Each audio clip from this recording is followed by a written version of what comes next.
বৃষ্টির সন্ধ্যাতে চায়ের সাথে একটু মুখরোচক কিছু না হলে মুখটা যেন বড্ড পানসা লাগে। তবে পানসে ভাব কাটানোর জন্য আজকে কিন্তু ময়দা নয়, আটা দিয়েই দারুণ টেস্টি রেসিপিটি বানিয়ে নিয়েছিলাম। তো তার জন্য একটা বোলের মধ্যে 1 কাপ আটা, পরিমাণ মতো লবণ, একটু চিনি আর সাদা তেল দিয়ে ভালোভাবে মিশিয়ে নেওয়ার পর অল্প অল্প জল দিয়ে রুটি পাউডার জন্য যেরকম আমরা সফট ডো মাখি সেরকমভাবেই ডোটাকে মেখে একটু সাদা তেল মাখিয়ে 10 মিনিটের জন্য রেস্টে রাখলাম। ততক্ষণে ফ্রাইং প্যানে অল্প তেলের মধ্যে গোটা জিরে ফোড়নে দিয়ে দিলাম একটু বেশি করে পেঁয়াজ কুচি, পরিমাণ মতো লবণ আর হলুদ দিয়ে পেঁয়াজটাকে হালকা লালচে করে ভেজে নিলাম। তারপর এক সাইডে রেখে সামান্য একটু তেল দিয়ে ওর মধ্যে একটা ডিম দিয়ে দিলাম। ডিমের মধ্যে কাঁচা লঙ্কা কুচি আর অল্প লবণ দিয়ে ডিমের ভুর্জিটাকে ভেজে পেঁয়াজের সাথে মিশিয়ে নিলাম।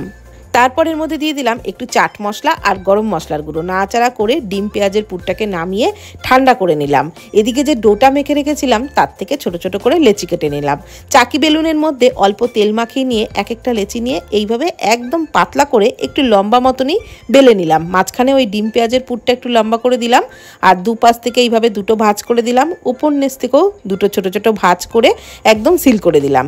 তো একইভাবে সব কটা টিফিনকেই বানিয়ে নিলাম। ফ্রাইং প্যানে সাদা তেল গরম করে এগুলোকে ছেড়ে গ্যাসের ফ্লেম লো টু মিডিয়ামে রেখে উল্টে পাল্টে বেশ মুচমুচে করে ভেজে নিলাম। এক হাতে চা, আরেক হাতে এই স্ন্যাক্স, একদম সন্ধ্যেটা জমে যাবে।